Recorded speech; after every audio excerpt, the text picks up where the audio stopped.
Hello guys, আসসালামু আলাইকুম।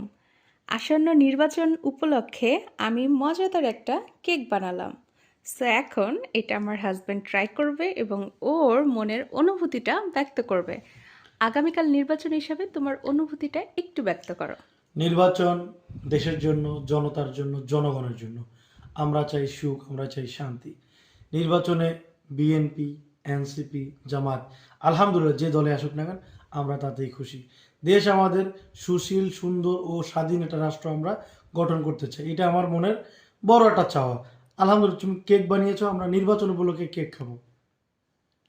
যে দলে জয়ী হোক, সব দলের জন্যই আছে আলহামদুলিল্লাহ শুভকামনা। কেক যে এত সুন্দর হয়েছে তোমার প্রশংসা না করলেই নয়। আগামীকাল আসন্ন নির্বাচনে আপনারা সকলেই ভোট দিবেন, সকলেই কেন্দ্রে যাবেন, সকলেই ইনসাফের পক্ষে ভোট দিবেন। আপনার নিজের মনের মতো করে ভোট দিবেন, যাকে পছন্দ তাকে ভোট দিবেন। দেশকে ভালোবাসুন, দেশের মানুষকে ভালোবাসুন। আসসালামু আলাইকুম। সবাইকে জানাই অভিনন্দন এবং শুভেচ্ছা। যেই দলে জিতুক আমরা সেই দলেরই পক্ষে। ইনশাআল্লাহ, আলহামদুলিল্লাহ। ইনশাআল্লাহ।